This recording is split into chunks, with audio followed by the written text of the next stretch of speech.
Millions of tax dollars now being spent to solve Portland's homeless crisis. So how is your money being spent? Today, the head of Metro shared steps they've taken in the past 6 months when the tax first kicked in. She says more than 360 affordable apartments have now opened around the region, adding another 2,700 units are in permitting, design, or construction. Metro is 75% of the way to our goal of 3,900 homes for the 2018 Affordable Housing Bond Measure, while only allocating 48% of the revenue so far. So for those of you doing the math, we are on pace to outperform our commitments to the voters.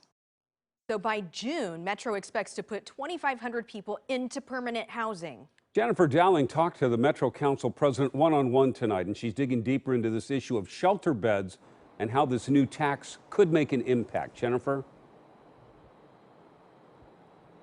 Good evening. Metro leaders say that it could bring in millions of dollars to help support wraparound services for the homeless. And they also hope to get 900 year-round shelter beds up and running by this summer.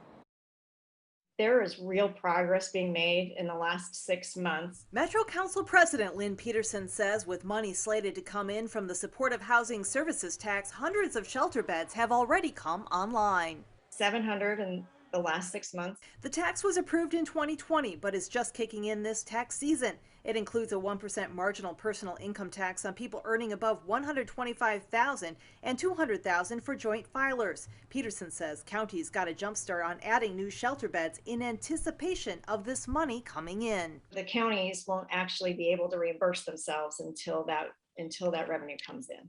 The important part of the work that's been done to remember is that the counties have upfronted themselves the money to accelerate this forward faster rather than wait for when the taxes get paid. In November, Dennis Thuralt of the Joint Office of Homeless Services gave an example on how the Supportive Housing Services funding would help keep people sheltered.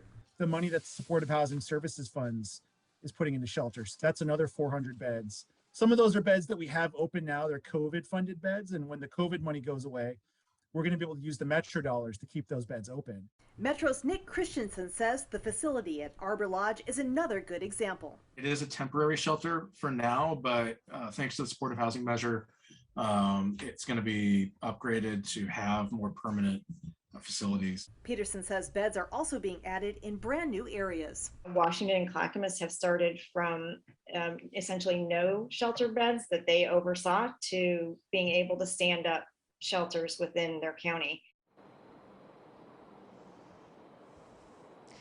And Peterson says that this new tax funding stream will give counties maybe 5 times or greater the amount of available money they have to tackle these issues in the coming years. Reporting live in Portland, Jennifer Dowling, KOIN 6 News. Thanks, Jennifer.